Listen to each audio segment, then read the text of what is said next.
Hello and welcome, folks, to the Sands Stay Ahead of Ransomware live stream for what month are we in? February of 2026.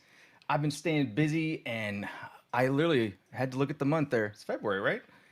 I hope everyone is doing well and that you're strapped in for this episode because it is going to be a good one. No pressure to our guest.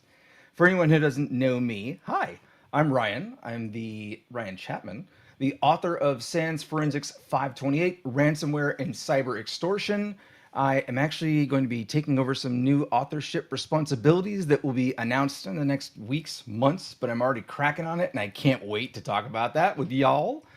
But for now, we have my illustrious and amazing co-host Mary DeGrazia on with us. Hi, Mary. How you doing? Hello, good. How are you doing, Ryan? I'm good. You can tell my coffee's hitting. I'm ready. I'm excited. I know I am super excited for today and a little bit of background about myself. I am, my day job, as we call it, is I work for IDX doing consulting, doing digital forensics and incident response. I've been doing that for quite a while now. I think over 15 years. I think after 15 years, I'm just going to stop saying anything more than that. Because it just means I'm getting older and older. So I'm stopping at over 15 years, I think, at this point in time. I'm also a SANS instructor where I teach 4 500, Ryan's class, the 4528. And my on demand course for applied AI actually goes live today, and that's 4563, which is why I'm super excited about today's guest, Ryan, that we're going to be having, because it dovetails on what we did last month, too, so perfectly, I think, because we talked about how threat actors were using AI. And now we're going to kind of see the flip side of that. Yes, for anyone who did not attend or has not watched the recording yet, how dare you? Last month, for our January inaugural 2026 episode, it was just Mary and me hanging out, and we talked about how threat actors are using AI, of course, specifically for ransomware and cyber extortion purposes. I believe I dropped Ray's name multiple times in that particular episode. Ray DePalma from Unit 42 with Palo Alto Networks is our guest who will be coming on shortly. Not just yet. Hold on. The stage crew's like, now? Like, no, not yet. I call Ray Mr. AI. And there's a reason for that. I could tell you all the reasons, folks, but you'll see. You'll see exactly what I mean when he pops in. So we wanted to kind of kick 2026 off with an AI theme. Why? Because duh. Because it's it went from a buzzword that Mary, you and I both talked about it. Originally, it's like, yeah, AI, that's going to be a big thing, and then here we are now, like, oh, it drives all the things. So we talked about how one side of the coin, how threat actors, ransomware actors, and affiliates and operators and whatever else you want to call them are like proof in the pudding how they're using AI to do their dastardly deeds. And on this episode, we're going to be talking about the opposite side of the coin, how we and you as cyber defenders can use AI to help thwart that threat, to work against all the silliness. And oh, so thank you right there watching for joining us. Very excited to have you along. I would love to see some interaction. We would love to see some interaction throughout the show as normal. If you could please post whatever medium you're connecting into, LinkedIn, YouTube, whatever else. Let us know, just say hi. Let us know where you're coming from. Where around this crazy world of ours. I see folks from, looks like Massachusetts in the United States, waiting for other country sign ins to pop into the chat. Come on, get in there. And of course, as usual, please ask questions throughout. Lock and load those questions. I'm assuming, based on our content today, we will not have time to hit all of our questions. It's probably not going to happen. So we will work toward getting those questions answered. Without further ado, let's get this fella on the show. I'd like to bring on Raymond DePalma, who I just call Ray, and I also call Mr. AI. Ray comes to us with experience. It isn't the word. If you ever have the type of person who they say, "Oh, I've been working on something, I've been tinkering on something," and they start to show you what they just like threw together, and your jaw drops and you're in awe and you're like, how do you do all that? That's how our conversations work almost every single time. So that's the intro I'm going to give for you, Ray. Mr. AI. Ray, give us a little background. Who are you? What do you do? Well, thank you, Ryan, for that kind introduction. It's a pleasure to be here. It truly is an honor. We've all had our paths into the cybersecurity world, and mine, nonetheless, is kind of unique. My background formally is, formal education, criminal justice, but kind of fell into cybersecurity and DFIR about 13 years ago. Started off at MIT Lincoln Laboratory doing co-op rotations, and then shifted over to Liberty Mutual, and then shifted over to a little bit to Rapid7, IBM, and now currently with Palo Alto Networks, specifically Unit 42, start doing incident response, proactive threat hunting, detection engineering, and now AI agent building, and really trying to harness the capabilities that both sides are now leveraging for good and to counter AI. So now we're seeing the AI arms race that we're in, and really trying to use it for good to counter the evil. Awesome. Thank you, Ray. I don't normally talk about my day job on these episodes. You can just go to LinkedIn and see like, oh, Ryan works there. But I will say, Ray and I talk, I don't know, once, twice a week, almost daily. Yeah. Quite often. You know what I'm saying? And we met doing incident response consulting work. Yeah. So there's that. Really happy to have you on, Ray. Thank you, Ryan. So many people say like, hey, I want to learn AI stuff. And what I've been doing recently is I've been referring them to two places. One is Mary's new class to sign up and get the early registrations in and get started there. And the other one is one of Ray's GitHub repos. And I'd like to just start now with that. The link for the stage crew, it's in the chat thing back there. We're going to pop that on the screen. It is on the DePalma R project. I guess it would be your user project on GitHub, and it's called AI for the Win. And that's a fitting name. So there it is. Boom, right there on the screen. Check that out, folks. Oh, it's so good. Ray, real quick, give us what is that? Give us a quick overview of that. What's in that repo? Yeah. So what I kind of saw the challenges was being able to learn on your own time, to be able to experiment and tinker with specific labs ranging from machine learning into progressive prompt engineering, into LLM usage, agentic AI development, and really then shifting over to hardening defenses against AI attacks on AI systems. So leveraging intuitive labs, both with more progressive solutions hosted in Colab, notebooks like Google Colab, like Jupyter Notebooks hosted through there. Individuals can really start tinkering and use pre-built labs either with the solutions or without the solutions, and it's meant for vibe coding your way through the solutions. So leveraging AI to answer AI problems, to counter AI. So I really was, I was sitting in a friend's basement a couple of weeks ago, and I was like, hey, I wanted to show you something and try to explain a concept. And next thing I know, I was picking up Claude and Opus 4.5 love, and started developing a lab. And that kind of got me thinking. I was like, well, Ryan mentioned to come on here, so why not build this out for my own learning for this? Remember how I said when people just start tinkering and just come up with stuff, and you're like, all right, so you tinkered with it, like how what's it look like, and then you see it, and you're like, oh, okay. Folks, don't sleep on this resource. So you mentioned agentic AI, right? Folks are still trying to kind of get a grasp on like what is AI and how can I leverage AI. I think most of our audience is probably familiar in general with large language models, LLMs. Can you give us a little breakdown of, what's an LLM, what's agentic AI, and why is that important for all the things that we do? Yeah, sure thing. Do you mind if I share my screen to give you a little roadmap pathway through it? I do mind. I don't want it. All right, perfect. All right, Your great. screen will be popped onto the stage by the crew. momentarily. Let us know. Are you sharing right now one of the resources we were looking at last night, or is this something on the repo folks could actually like follow along with? This is the one that I was showing you last night, but I incorporated the training material from, oops, can you not see my screen there? I just saw you were sharing your screen, and that's hilarious. Huh, okay. That's okay. Let's, You can mess with that while we just talk through it. no worries. So let's do this. Perfect.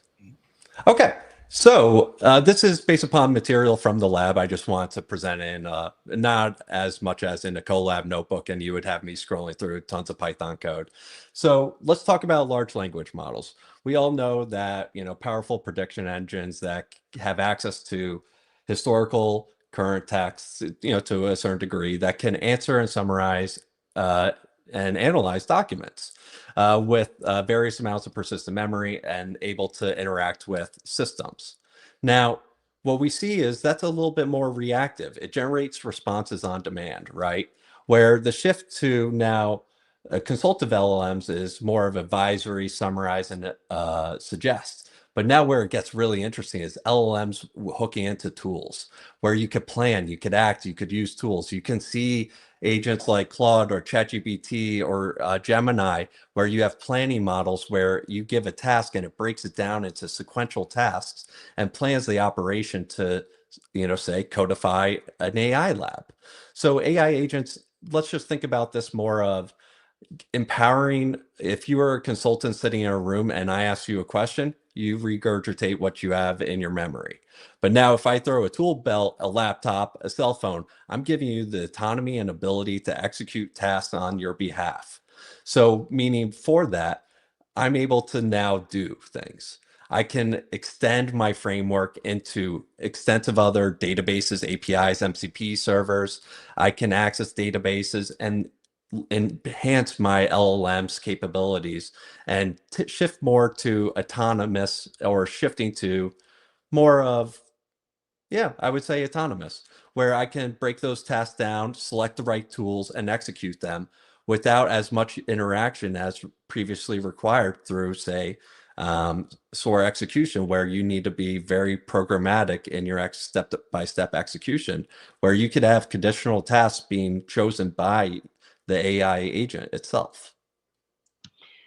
Ray, I just wanted to point out this is really cool. And also, when you mention the reactive LLMs, historical data, typically LLMs will have a cutoff date. And by giving them these tools, you're giving them also access, I guess, to real-time information. So for instance, we all know, IP addresses can change, who they're assigned to, who is lookup. So now you're also expanding that base knowledge that they had historical that has a cutoff to real-time data when you're leveraging these agents too, which is really cool. Exactly, like the web search capability and deep research. We're all familiar with that. That's extending the capability to, say, scrape the web and access that information for you to be able to then build upon that system for it to learn. So if we were, as I kind of gave the analogy here, is we're giving it the ability to conduct further research, execute, validate, and iterate through it, where previously it was just questions from memory of the historical data, where I may say, hey, what's the current model for Gemini? And it's still telling me it's Gemini 2. Hey, Ray. Yeah. Was this like a slide? What are you showing us? How'd you make this? How did I do this? Oh, so I after building the GitHub, I wanted to condense it. So then I was using an AI slide generation called Gamma. Big fan of it. There's a couple different platforms similar to it, and I wanted to pretty much be able to visualize text, condense text into intuitive manners for consumption. For me, it's a bit tough to condense, regurgitate, and explain things without visualizing it, since I'm a visual learner. And it offers that capability to offer it to a diverse audience. Wow, you're like, it sounds like you're selling it. it's it's Yeah. it's awesome, folks. He's like, I just put these slides together and had this whole thing, and I was like, wow. All right, Yeah. cool, man. Oh, to do. So, kind of expanding upon that, as we mentioned, how does it imply these AI agents? I mentioned the planning model, the memory streams from contextual to more long-term, like memory for consistency across tasks rather than one specific task, but tool utilization and even reflection and self-correction. It evaluates the output. We all see where you generated a script, then you copy the debug logs, you paste it back in. Well, now it can read, access your command line and your terminal and be able to interpret the debugging logs or even hook into Puppeteer or say your web browser debugging tool and access that on the live and be able to build upon it to pretty much compound your solution. And where it's implying in the AI, as I say, the kind of the AI arms race, which is here now, is that AI agents, I would kind of switch this verbiage is, attackers are leveraging it across multiple steps across the kill chain from reconnaissance, OSINT scraping, vulnerabilities, discovery, prioritization, hyper personalized phishing based upon scraping of LinkedIn, Indeed, certain job postings, organizational structures from web pages of organizations to now defenders can leverage it for, say, detection engineering, automated IR, assisted log analysis, security policy enforcement, and really build a continuous defense to counter the attacker's footprint.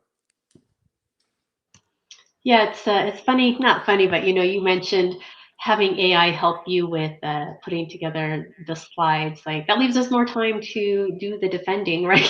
We're spending less time Yeah, writing reports and doing all these other things because AI is helping us. But on our last episode, we covered a lot of these things that attackers are doing, and I feel like everybody's trying to figure out the best way to utilize. I don't want to say new technology because it's been around a while, but it's more accessible to us now, right? These last few years with the local models becoming available, having APIs to connect into for dollars, per token or yeah, whatever.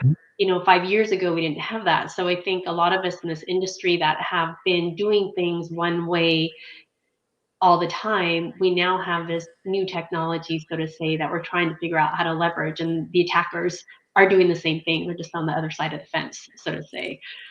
absolutely. So, which kind of brings me to then, as you kind of mentioned right here, 5 years ago, ransomware operators or to gain access, you needed technical experience, underground experience with services. Let's just say basic Windows internal knowledge and scripting, and native language skills for convincing social engineering. But now today, LLMs can assist with that code generation, can take dense, diverse technical documentation and create those convincing generated content at scale. And how? Well, one, we've all seen the tricks of the trade for jailbreaking. We see methods such as prompt injection, techniques to bypass safety filters, but open source models also locally run. I have my own home AI lab where I do have minimal or more safeguards, but there's also malicious models that are being perpetrated that are being leveraged by threat actors. So now, historically, we had the resources for organization and expertise, but now it's become a force multiplier.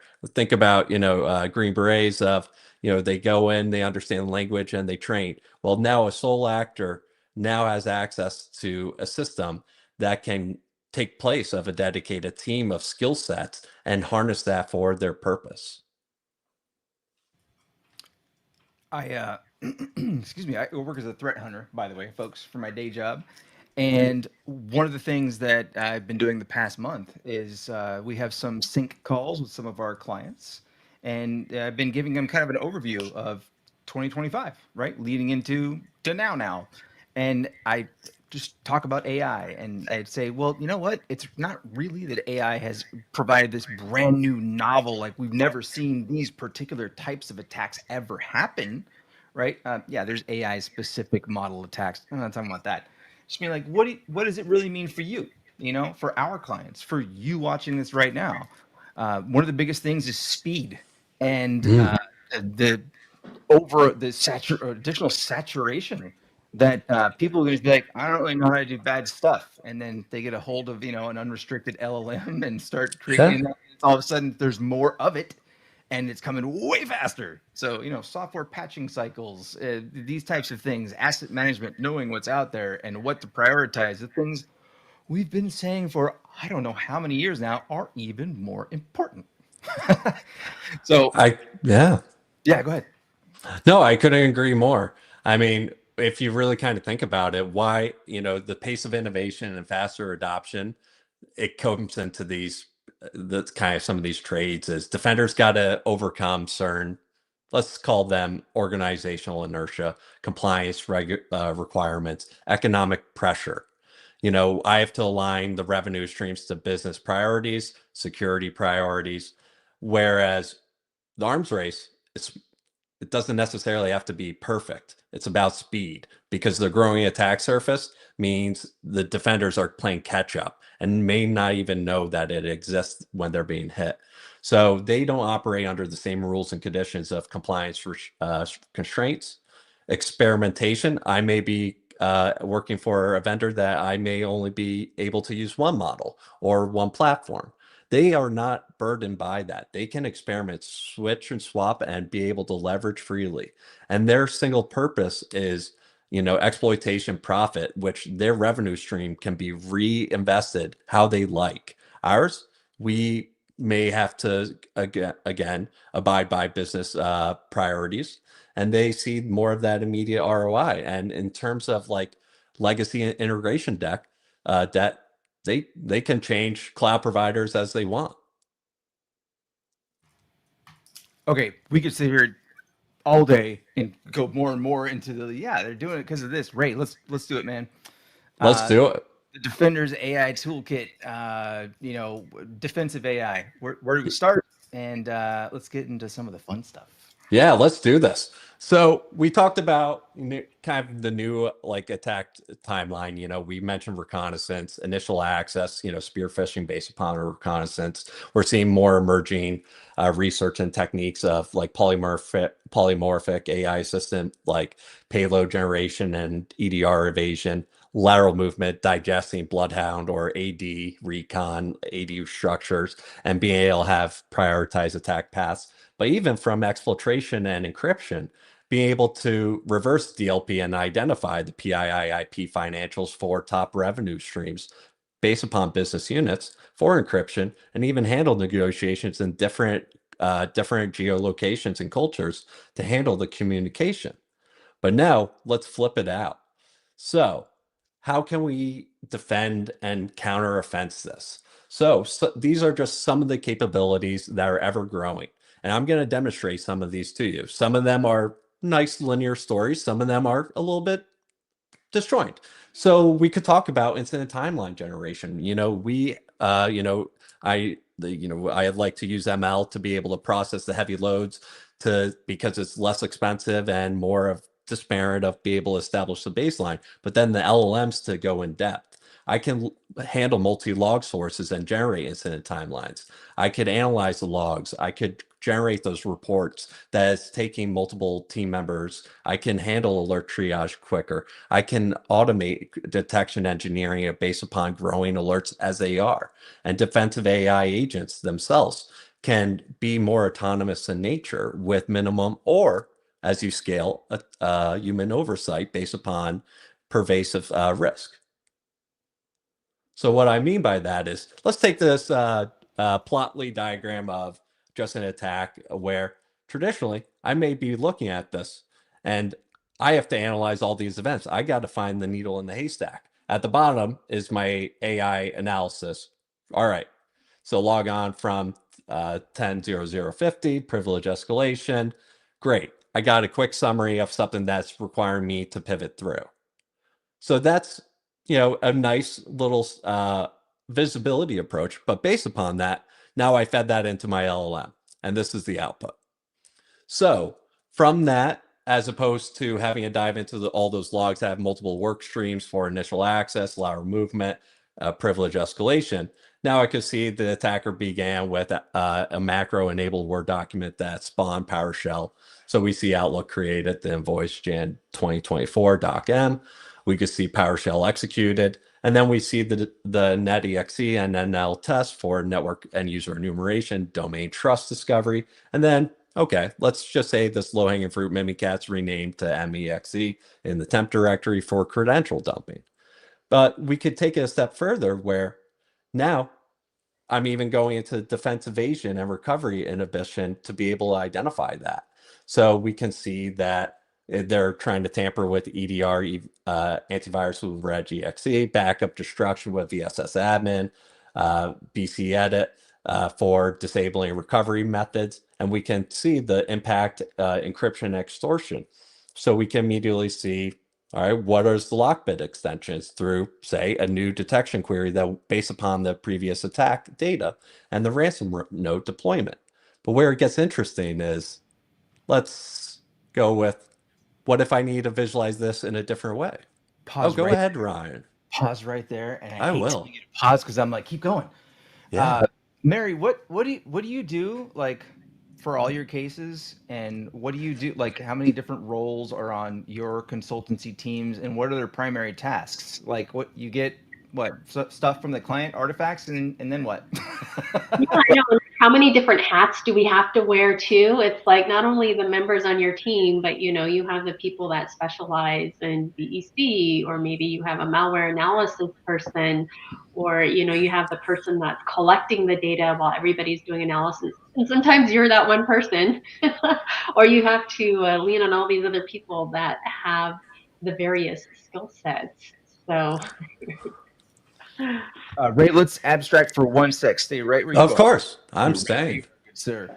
So what was the input? We're going to get to kind of like, well, how did I generate this, right? That's Yeah. What was the input to this? Yeah, so instead of running, I remember, I think we first touched base on running breach assessment simulations through MITRE Caldera, where previously to test systems and train our personnel, I would run attacks and develop queries and train through CTFs. Well, now I actually generated attack patterns through falsified data based upon threat actor models, based upon reports. So I generated attack data just with a Google Colab, and then I ran the LLM against itself to analyze that. So I added randomness for false positives, and I can literally fluctuate the amount of noise and legitimacy or malicious nature and see how accurate it is. I could run even LLM evaluation harness and run it through multi-models and test units to see how effective each model is. Folks, last month we talked about the report from Anthropic, and I'll drop the link right now for anyone who wants to see it.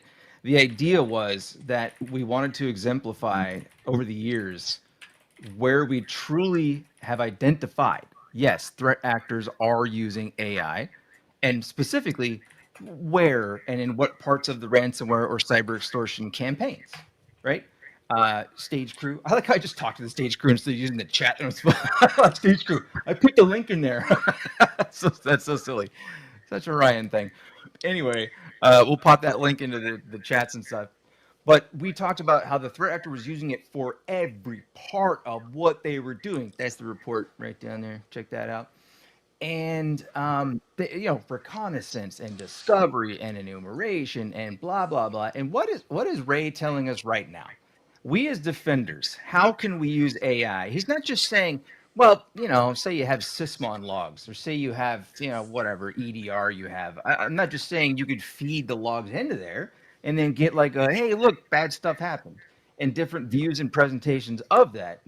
Ray's saying, yeah, so I didn't, I wanted attack data, so I used AI for that, right? Like starting at step 0. And how do you get that attack data? Well, I went and grabbed a bunch of reports for like real world attack data, and I said, hey, AI, you see all these things, like, train you on all that. Okay, give me like attack data for this type of thing, and then AI gives us that. And then what do we do with that? Oh, then we feed that into AI. We say, hey, AI, right? Yeah. And think about your IR teams, whether it's consulting for a third part, your clients, right, or first party, like you watching this right now. You're at work, day job, yeah. And what do you have? What tools do you have? If you can drop some tool names or log formats or systems, SIMs, log aggregators, whatever that you might use, if you can do that, heads up on maybe not. Yeah, drop that into the chat and let us see that. But you have all those things, and then you feed that into AI. What are we doing without AI? Well, we have various people on the team. We have various levels. We have consultants. A lot of groups are formatted this way. We have consultants, senior, principal, other individual contributor, and whatnot. And a lot of them will go through like, oh, hey, you're new to the crew. You're one of the interns. Hey, check this out.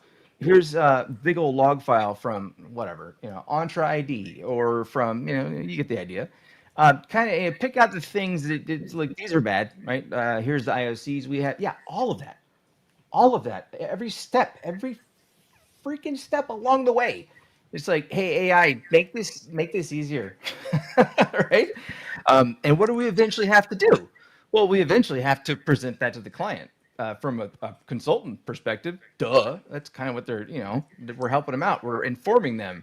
So Ray's showing right now different ways to visualize and to explain all that. All right, keep going, good sir. Yeah, I'd even crank out the mermaid diagrams, which I love. But even let's go a step further. What if I could start getting more of a threat actor attribution and kind of tying them? Let me go here. So what if this was a Lockbit attack? But remember, Lockbit 3 Builder what has been released for a bit of time. So let's get an attribution more of a low to medium confidence. We analyze the ransomware notes. When I see a ransomware note, I react differently than a client. They may be very so emotionally invested and reactive to it. Might not be missing some of the critical pieces, such as understanding the financial gain, the urgency, the infrastructure, such as they're using a ClearNet email, not an official Lockbit Tor portal. They're using double extortion techniques. We can extract the IOCs, such as the Bitcoin wallet. We can see the ransom note and the registry key itself. But what gets even a little bit more fun is then we could get more contextual data from that. So now I can tell the executives that, hey, look, why do we believe it's a commodity or versus, well, Lockbit 3 Builder was leaked in 2022. Basic infrastructure instead of Tor portals. Active double extortion with a 72-hour deadline creates genuine pressure. And post takedown context is, remember, Operation Kronos in 2024 with rise of different groups such as Ransom Hub. So being able to use this information to assist you to be able to either dismiss or better educate individuals on threat attribution or threat understanding.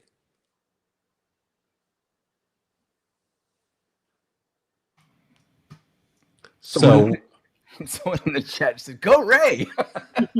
Some folks are like, "I have questions, but just keep talking." All right. So this is a separate one, but I wanted to then take traditional threat intelligence for a diamond model. Let's take APT 28. So let's take numerous different intelligence reports, whether it be from open source intelligence, whether it be from threat intel providers, classified sources, etc. So now I can understand, for executive level or a technical level, I could differ it and really, based upon the audience, understand their technical sophistication from initial access, command and control, custom malware, such as, custom loader dropper, even code artifacts of saying, hey, analyze for, is that a Russian keyboard layout? Is there acrylic error message? And what kind of tooling were they using? So, if they were using Cobalt Strike, whereas they using modified C2 profiles for customization. And so I kind of took this isn't linked to the Lockbit part, but this was just another example from a different portion of a lab. And I wanted to take that diamond model even further and say, well, now that I want to better understand APT 28, let me understand their identity profile, motivation, objectives, and attribution evidence. So whether, understanding their sponsor being the Russian Federation, being the main intelligence directive of GRU, and their motivation targeting military intelligence collection, aerospace, strategic positioning, and attribution. So now I can actually provide mathematical attribution based upon target and infrastructure matches, TTP, code similarities. Now, obviously, repurposing of code infrastructure, we see adversaries do all the time. And actually, it's going to be more prominent now with AI, where you could swap in and swap out full on different infrastructure. But it does help us be able to support attribution, which is a very difficult task to do, which is going to become more difficult as you're following now AI decision making, different AI prompts. One AI prompt in one model gets a different output in the other. So reconstructing it and tying it back is going to be even more difficult. Well, don't bring doom and gloom, Ray. Slow down. So yeah, 100%. Okay, what are we also looking at here? Like abstract, once again, pull back the view. So Yeah. we generated some attack data, right? It's Yeah. what? AI. And Ray's going to show a lot of like how this is done, how you can do it using very, very many tools he can reference and the GitHub repo we've already dropped into the chat, right? Yeah. But let's also look at, so the threat actors. What's the real threat from AI over 25 and then to 26? Is it that it's all novel, brand new? No, the two things that I like to focus on, and tell me if you're like, there's more, but these are the two big ones that I'm like, is more folks getting their hands in more realms of the overall attack phase. Well, flip it the other way. What did Array just transition into here? What are we talking about now? Hold on, we had logs, and then we were like, "Hey AI," I like how I just keep calling it AI. Hey AI, hey agent thing, go tell me stuff, right? What happened here? Give me the breakdown there, buddy. Right? Do you name your AIs, Ray? Your various. It depends on my emotions Okay. and how frustrated I'm with whether I'm getting the outcome I want. I could name it a few things, but Okay. normally, I just realized, like, I call my truck Daddy Bro. It's a little weird, actually. My family, we all call each other Bro. Wife, me, daughter, we're uh, bro, and bro. It's bro, right? So I yeah, put Daddy Bro on my truck, and I'm like, yeah, it's a personification. What's that term when you give human traits to an animal or otherwise inanimate object? Whatever that term is, I'm blanking. But your various AI models, your notebooks, you can give them yeah, names. Like they become like a buddy, like a human buddy. yeah. I Or call it the Black Pearl. there you go, right? So we've now talked about, okay, defenders. Yeah, we have systems that log things and send alerts and incidents. All right, well, let's use it for bulk analysis of those types of things. Let's feed the logs directly in and get a review of like, yeah, this looks to be all the bad stuff. Here are some of the tools they leveraged. And then what did we just pivot into now? A completely separate realm of cybersecurity, right? We have people who are like, I work in a SOC. We kick all this kind of stuff off to threat research and threat intelligence. Well, You bring up a great question.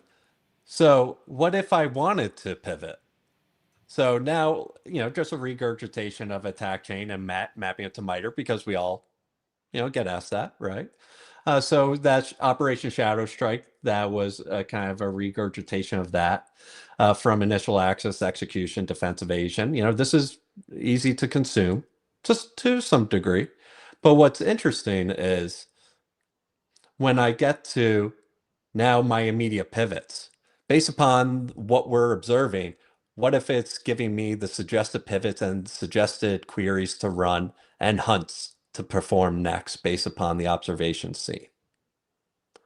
Knowing how to pivot, that's an art, that's experience. Understanding the threat. And as Marie was mentioning, you have diverse skill sets. You have very specialized individuals, some in BEC, some in threat hunting, some in reverse malware engineering. And sometimes those pivots come in time. But what if the AI can assist you so you can be quicker and to be able to find them? Yeah, so that comes into the actionable intelligence part of it. It's also that part where I don't know about you, Ryan, but when you jump onto those scoping calls and you have clients and they're like, have you ever worked with threat actor XYZ? It's nice to be able to get on the phone and be like, yes, have you seen this in your environment? Have you seen this in your environment? Have you seen this in your environment? So it sounds like you know what you're talking about, like all us consultants do, right? I mean, we do, but we don't always have that information right at the tips of our fingers because we're working so many different cases and we've seen so many different threat actors. So to kind of take it from that initial intel into the pivot points, Yeah. where to go quickly, is not only important for investigations, but also, like I said, things like scoping calls, where you're doing that initial outreach as well. Well, yeah, and think about this is what if you even I hate to bring this up as an idea if people regurgitate it, is it says here immediate pivots, right? High confidence. Well, then you have secondary pivots, moderate confidence. Well, based upon the internal, like based upon your cases, based upon your intelligence, external intelligence, and based upon the resources who specialize in it. If you have all that information, you can start hardening and be able to assign the correct resources or having agents designed to perform the lower tasks that are more moderate, that require more time. The less time or the ones that require more human oversight, you can split them. And you can use AI in a scalable manner with appropriate human oversight, which I'm going to talk later about hallucinations and real risks of that.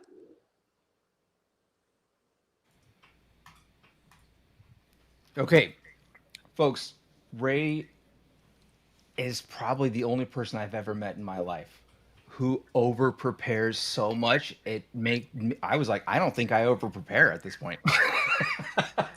He's got so much to show that we're actually working on an idea of spinning up some other SANS specific content like workshops and webinars, and we'll tell Ray about it later, I guess.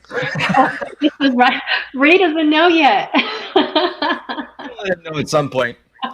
I'll have an AI write him an email. But Yeah, I'll have a Claude bot, consume that email and respond that email there back. we go. Hey, Ryan, that sounds wonderful. Go stop it, Ryan. Let's where did you want to pivot to right now? Because I have so many questions I want to ask, and I want to see some of the hands-on stuff. But you did talk about verification. That's Yeah, important. A lot of folks think the AI is going to take my job. It took my job, right? yeah, Go for it. yeah. Well, AI, and trust, that is a conversing or conflicting factor. So what if your AI, if you just had a terrible prompt? What if you didn't write your agent with quality assurance checks? What if you didn't check for hallucinations, compare the output to the input and rules in between to check for fluctuation? What if it was too specific and just said the attacker used the CVE? Okay. What if it invented file paths? What if it was a perfect narrative without any gaps in evidence, even though it didn't have access to the full information? It's meant to be convincing to you, not necessarily be 100% accurate. What if it rounds numbers, exactly 1,000 failed logins? Sure, yeah, the attacker could have throttled that as a timeout. Or did we run out of tokens? Did the output cut off? Or the confident attribution where it says this was APT 29, but without any definitive weight factors. What you put into your prompts, if you're not using the proper methodology, if you're not developing your agents with the proper uh, constant, mixing, programmatic, systematic checking along the ways, you are very prone to possible hallucinations. Yes, there's scoring mechanisms. Yes, you can use multi-models to verify, but that's a progressive model and a maturity model. So you really want to understand the confidence scoring, introducing confidence scoring, even hallucination risk scoring, to be able to assist the human oversight. Because what if this happens? What if you're chasing non-existent threats? What if you're missing genuine threats due to a false sense of security? I know this, I do this all the time and I have to fight this. I can be over trusting in my personal life and with AI. What if I trust that output and therefore I say this is accurate, and therefore the wrong system gets remediated. What if I create a report based upon that leads to a legal and compliance storm? Mary, I learned your name initially back in 2013 or 14 based on a paper, well, blog post, whatever you want to call it, that you wrote concerning dual tool verification in relation to MFT master file table parsers. It was on your blog, Oh right? yeah. I think I did just some presentations on it as well. Validating our tools, doing that verification step, the trust but verify. And I'm starting to hear with AI, we're not even trusting it. We're just we're just always verify with our AI. I think these are all great points, and I know that when I'm using some of these tools, like when I write an agent for an LLM and I have it go look up IP addresses and then give me an assessment, I also have it display the raw results of its lookup. So that way, I have it go out, I have it do some initial work from me. It's an agent, it's doing these lookups, it comes back, it gives me the assessment, but it still provides me the raw data that it used to get to that assessment. So I'm able to do that validation. Okay, you found an IP address. Let me just pop open your outputs and make sure it's actually in there and it's what you're saying it is before I take this to the client. Exactly. Folks, I won't bust roll them right now. I was using one of the very large LLMs recently, and I said, "Hey, this is a series of calendars, schedules for my team, our overall team at work, for various projects. Some are assigned daily, some are weekly, and we're having some overlap here, and we don't want that.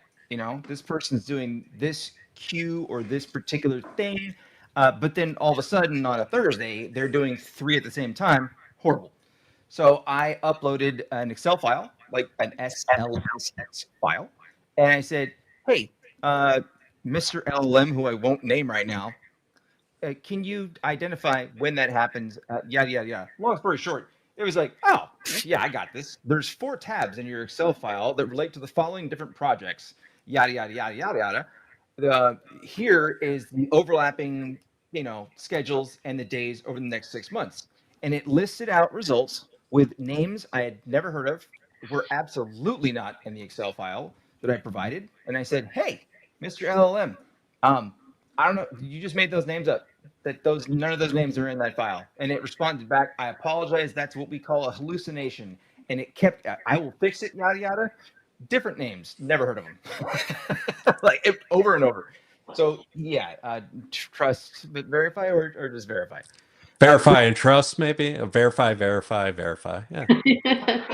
Ray, let's show off some of the hands-on stuff of how you can generate some of these types of things. There was a question, and if you want to kill your screen share or need to temporarily, or not, if you're like, "I got it." Oh no, I was just getting out of it. So 1 second. Cool. Let me switch out there and There let we go. me change that. We had a question earlier in the chat, and I should have addressed it and said, "Hey, we're going to get to check it out," but I'm doing it now.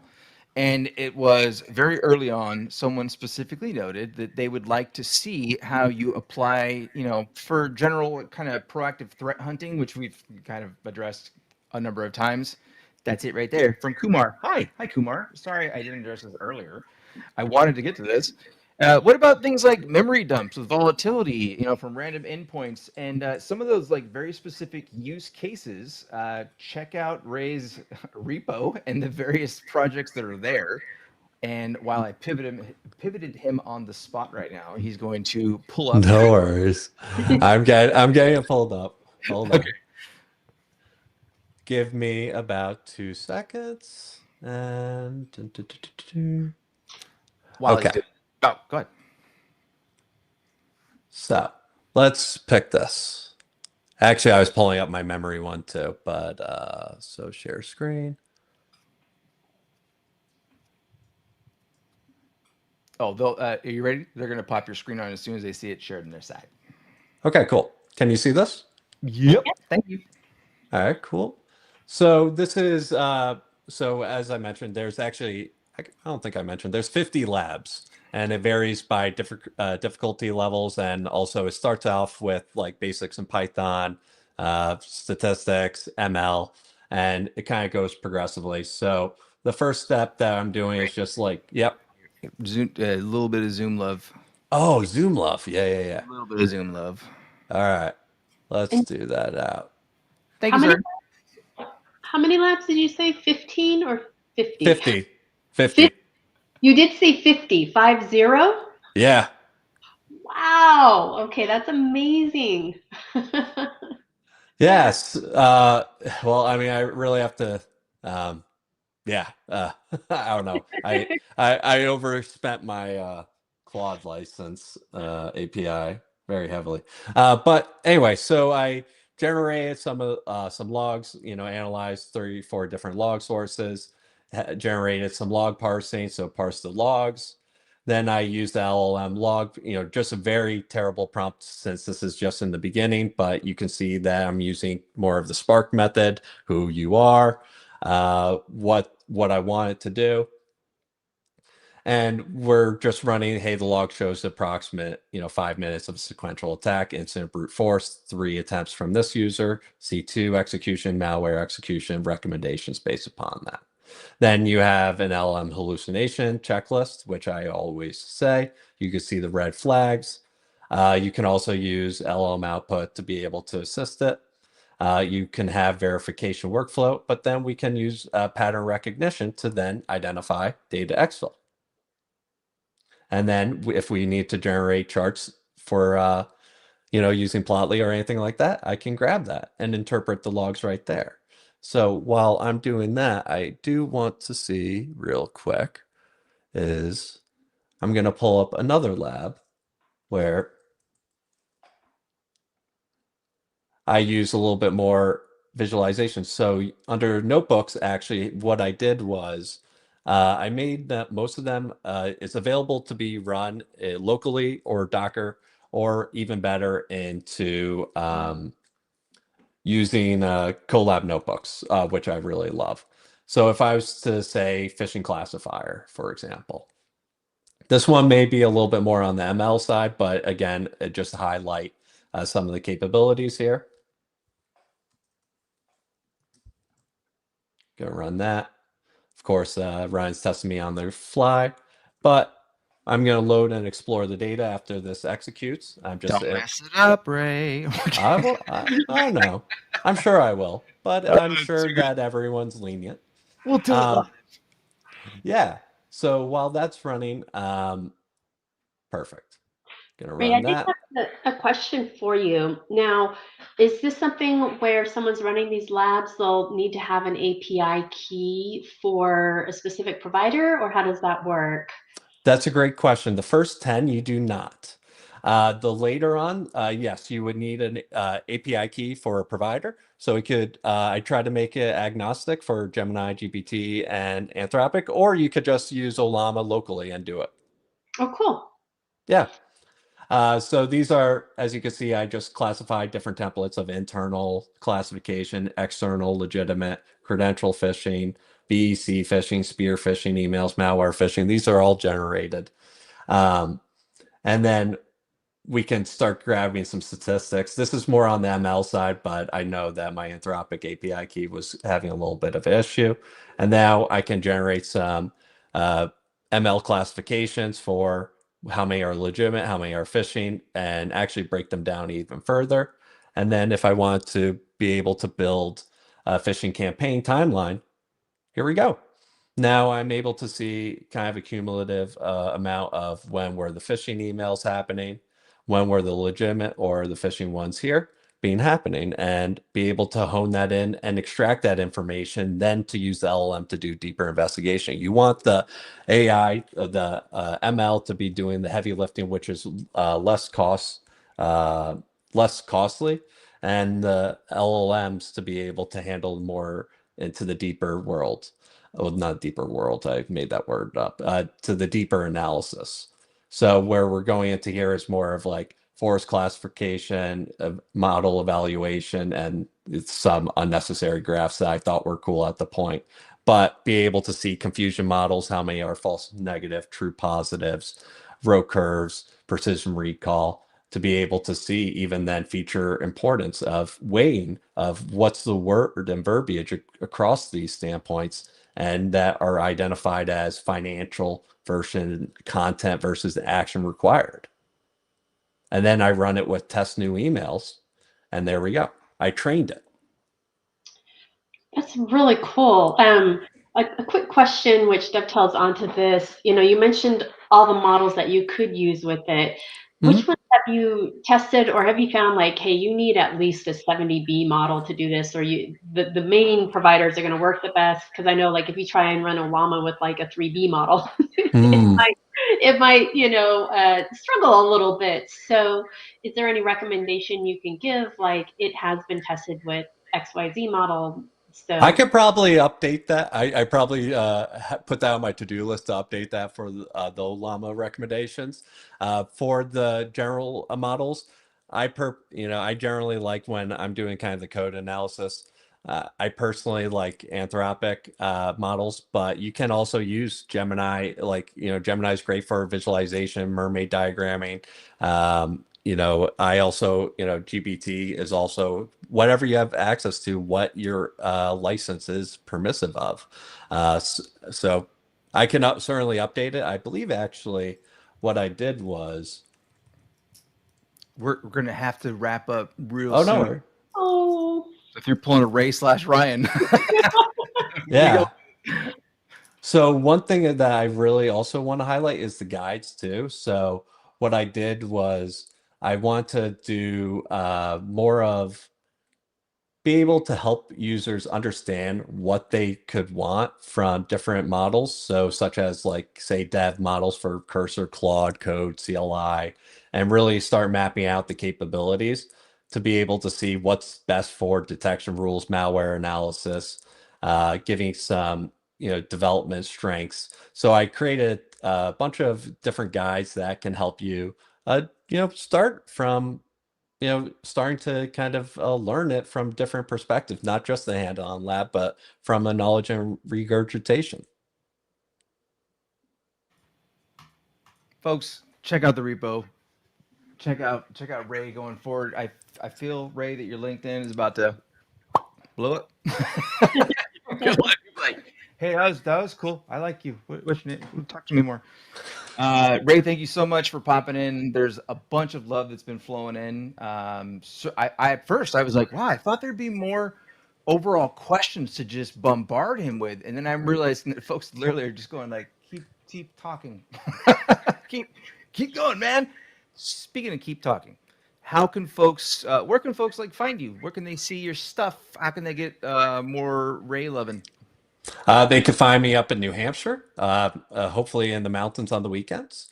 They can find me on LinkedIn. I don't have a social media presence. I may have an outdated Twitter account that got, gone flying away, that I used to use for OSINT. Other than that, yeah, that's smoke signals maybe. But yeah, no, always open to connect, to collaborate.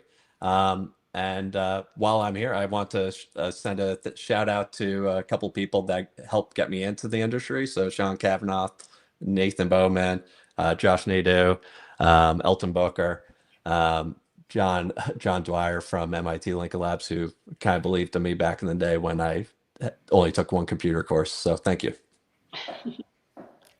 Mary, where can folks find you coming up? We got like 30 seconds. Oh, San Francisco, end of the month, 4500, and my on-demand course, 4563, Applied AI.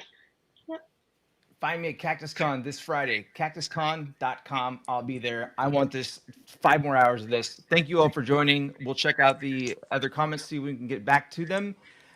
Expect more Ray and Sans love coming up. Thanks, folks.